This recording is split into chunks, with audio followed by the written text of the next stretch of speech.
اب دہر میں بے یارو مددگار نہیں ہم، پہلے کی طرح بے کس و لاچار نہیں ہم۔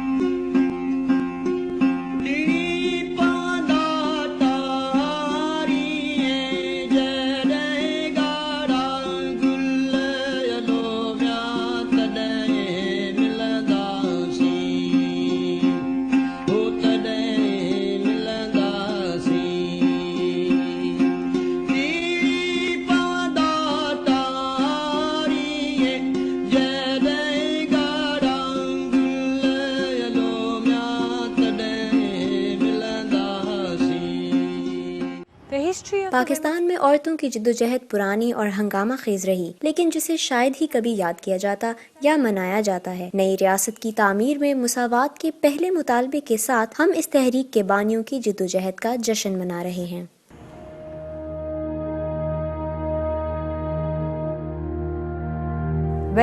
1937 میں جب بیگم جہاں آرا شاہ نواز نے ویمنز مسلم لیگ کی تشکیل کے لیے اجازت مانگی تو جناح کھڑے ہو گئے اور کہا کہ وہ مردوں اور عورتوں کی الگ الگ تنظیم پر یقین نہیں رکھتے، بلکہ پرائمری لیگ سے لے کر اوپر تک انہیں اکٹھا کام کرتے دیکھنا چاہتے ہیں۔ سچ تو یہ ہے کہ ان کی حوصلہ افزائی کی گئی یا نہیں، برِ صغیر کی عورتوں نے 20ویں صدی کے آغاز میں ہی بڑی بے باکی سے اپنی خاموشی کو توڑ دیا تھا۔ پہلا قدم خواتین کی اصلاحی تحریک اور انجمن خواتین اسلام کی صورت میں اٹھایا گیا، جس نے تعلیمی حقوق، حق وراثت، ووٹ دینے کا حق اور ایک سے زیادہ شادیوں کے خاتمے کا مطالبہ کیا۔ نئی صدی کے آغاز پر گزشتہ صدی میں جب ہندوستان میں قوم پرست تحریک شروع ہوئی تو آپ جانتے ہیں عورتیں تعلیمی حقوق کا مطالبہ کرتے ہوئے باہر نکلیں اور پھر بات سیاسی شراکت تک پہنچی۔ ہمیں اس عمل کو ایک ایسی تحریک کے طور پر دیکھنا ہوگا جو کئی دہائیوں سے موجود تھی اور یہ بالآخر تحریک پاکستان میں منتج ہوئی۔ پہلی دفعہ ہمیں پرچم ملا، جو کہ ایک عورت تھی جو سیکریٹریٹ لاہور کی چھت پر چڑھ گئی، اسکول کی ایک نوجوان لڑکی جس نے اپنا دوپٹہ لیا اور یونین جیک کو نیچے اتار کر اپنے دوپٹے کو اس کی جگہ بطور پاکستانی پرچم کے لہرا دیا۔ بیگمات نے دی تھی گرفتاریاں تو جلوس کی شکل میں ہم ان کے پاس ادھر گئے۔ جیل روڈ پہ یہ عورتوں کی جیل ہوا کرتی تھی، جس میں بیگم شاہ نواز، ممتاز شاہ نواز، سلمہ تصدق حسین، فاطمہ بیگم، بیگم کریم دا، شمیم جلندری، ناصرہ کیانی اور خالدہ چغتائی، انہوں نے گرفتاریاں دی ہوئی تھی۔ تو اس دن ہم جلوس کی شکل میں گئے ادھر، تو وہاں بھی نعرے بازی کر کے آ گئے، تو آئے سیدھا سیکریٹریٹ۔ ہزاروں لڑکی عورتیں تھیں، بچے گھسیٹتے ہوئے آ رہی ہیں، نعرے لگ رہے ہیں۔ تو اس دن یہ مجھ سے کارنامہ ہوا کہ میں نے یونین جیک اتار کے مسلم لیگ کا پرچم لہرا دیا۔ یہ ملک ایک احتجاج کرتی ہوئی لڑکی پر بنا۔ یہ بہت ڈرامائی لمحہ تھا۔ یونین جیک کو ایک لڑکی نے ہٹایا۔ تھوڑی دیر سے بعد ہی وزیر اعظم کی بیوی بیگم رانا لیاقت علی نے آل پاکستان ویمنز ایسوسی ایشن قائم کر دی، جو آج بھی کام کر رہی ہے۔ آزادی کے بعد مساوی حقوق کی جدوجہد کا گلا مذہبی انتہا پسندوں نے دبائے رکھا۔ کچھ تو اس حد تک چلے گئے کہ انہوں نے وزیر اعظم کی بیوی اور اپوا کی خواتین کو طوائفین قرار دے دیا جو گلیوں میں بے نقاب پھرتی ہیں۔ خواتین کا مسئلہ دنیا بھر میں اٹھایا جا رہا تھا۔ 1975 میں اقوام متحدہ نے ایک عالمی کانفرنس بلوائی تاکہ عورتوں کی ترقی کے لیے مؤثر حکمت عملیاں اور اقدامات کے منصوبے تشکیل دینے پر توجہ مرکوز کی جا سکے۔ یقیناً 1975 عورتوں کا عالمی سال تھا اور اسے بڑی دھوم سے منایا گیا۔ عورتوں کی کئی تنظیمیں تشکیل پائیں اور ڈھیروں کانفرنسیں منعقد کی گئیں۔ نصرت بھٹو جو کہ اس وقت خاتون اول تھیں، اقوام متحدہ کی ایک کانفرنس میں شرکت کے لیے میکسیکو گئیں۔ شخصی آزادی کے اس دور میں کئی نئی اور پرانی تنظیمیں خوب پھلی پھولیں۔ ملک بھر میں بائیں بازو کے نئے گروپ سامنے آئے، جن میں ویمنز فرنٹ بھی شامل تھا، جو پنجاب یونیورسٹی کی طالبات نے قائم کیا تھا۔ انہوں نے محنت کش طبقے کے ساتھ رابطے استوار کیے اور عورتیں اور سیاست ایک ہیں کے نعرے کے تحت خواتین کارکنوں کی حوصلہ افزائی کی۔ 1979 اور 1984 کے درمیان فوجی آمر ضیاء الحق نے حدود آرڈیننس، قانون شہادت، قصاص اور دیت کے قوانین پاس کیے اور ایسی ہدایات جاری کیں جنہوں نے پاکستانی عورتوں کی حیثیت کو ہمیشہ کے لیے گھٹا دیا۔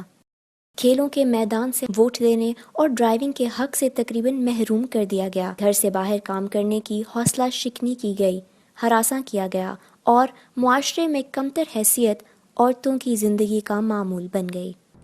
زنا آرڈیننس کے تحت جعلی الزامات میں ہزاروں کو جیل ہو گئی، تمام سیاسی جماعتوں پر پابندی لگ گئی اور ان کے قائدین کو گرفتار کر لیا گیا اور حکومت کے خلاف کسی بھی قسم کے اظہار رائے کو سختی سے کچل دیا گیا۔ انتہائی جبر اور ریاستی کنٹرول میں موجود میڈیا کے ذریعے عائد سینسرشپ کے ماحول میں عورتوں کے سوا کسی کو احتجاج کرنے کی ہمت نہ ہوئی۔ آغاز میں لوگوں کو سر عام پھانسیوں پر لٹکایا جا رہا تھا، سر عام کوڑے مارے جا رہے تھے، لیکن اس وقت ایک اور کام بھی ہو رہا تھا کہ معاشرے کے ایک خاص طبقے کو ایک قسم کی مدد مہیا کی جا رہی تھی اور اسے آگے بڑھایا جا رہا تھا، اور انہی لوگوں نے پھر آگے چل کر مذہبی انتہا پسندی کو ہوا دی۔ میں راحت بیکری کے پاس رہتی تھی اور وہاں ایک دن کسی نامعلوم شخص نے ایک عورت کو اس لیے تھپڑ مار دیا کہ اس کا سر ننگا تھا۔ حیران کن بات یہ ہے کہ پاکستان میں ایسا کبھی نہیں ہوا تھا۔ مجھے بتایا گیا کہ میں چند موضوعات پر مخصوص پروگرام نہیں کر سکتی، مثلاً او خدایا طلاق پر پابندی تھی، مرد کے ساتھ کسی بھی قسم کا تعلق ممنوع تھا، چاہے وہ آپ کا باپ ہو یا خاوند، بھائی یا کوئی اور ہاں وضاحتیں، ہر روز کی وضاحتیں، یہاں کیا ہوا تھا، تم نے ایسا کیوں کیا، تمہاری آستینیں کیوں جھانک رہی تھیں، تمہارا گلا کیوں نظر آ رہا تھا، تمہارے کان کیوں دکھائی دے رہے تھے، یہ قطعی وحشتناک تھا، یہ سب کیا ہو رہا تھا۔ اس موقع پر ہم نے صرف وہی کیا جو آپ جانتے ہیں، بس بہت ہو گیا، ہمیں اب کچھ کرنا ہوگا۔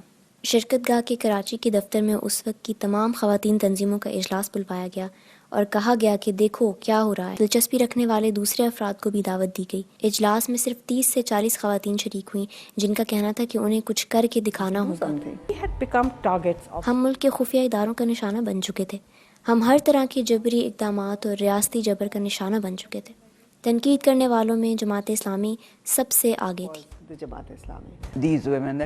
یہ عورتیں جو باہر نکلی ہیں طوائفیں ہیں، انہوں نے طوائف کا لفظ استعمال کیا تھا، ان باہر نکلنے والیوں کا نکاح جائز نہیں۔ عورتیں فی الحقیقت یہ کہہ رہی تھیں کہ دیکھو ہم یہاں موجود ہیں، ہم یہاں سڑک پر ہیں، ہم جد و جہد کر رہی ہیں، ہم لب کھول رہی ہیں، ہم نہ اندھی ہیں، نہ گونگی ہیں اور نہ بہری ہیں۔ یہ وہ حقیقت تھی جسے یہ لوگ نہیں چاہتے تھے کہ دنیا دیکھے۔ جو مسئلہ انہوں نے اٹھایا وہ ہمیں تو براہ راست متاثر نہیں کرتا تھا مگر پاکستان کی عورتوں کو متاثر کرتا تھا۔ حدود آرڈیننس کا زیادہ تر نفاذ غریب ترین طبقات پر ہوتا تھا، وہ متاثر ہو رہی تھیں۔ مڈل کلاس سے تعلق رکھنے والی عورتوں اور شہری عورتوں میں سے چند ایک ہی اس آرڈیننس کا نشانہ بنی۔ دہی سندھ میں سندھیانی تحریک نے عوامی تحریک کے خواتین ونگ کے طور پر ہاری کسان تحریک کی جابرانہ اور جاگیردارانہ روایات کے خلاف قیادت کی اور اس کے لیے نئے نئے طریقے آزمائے۔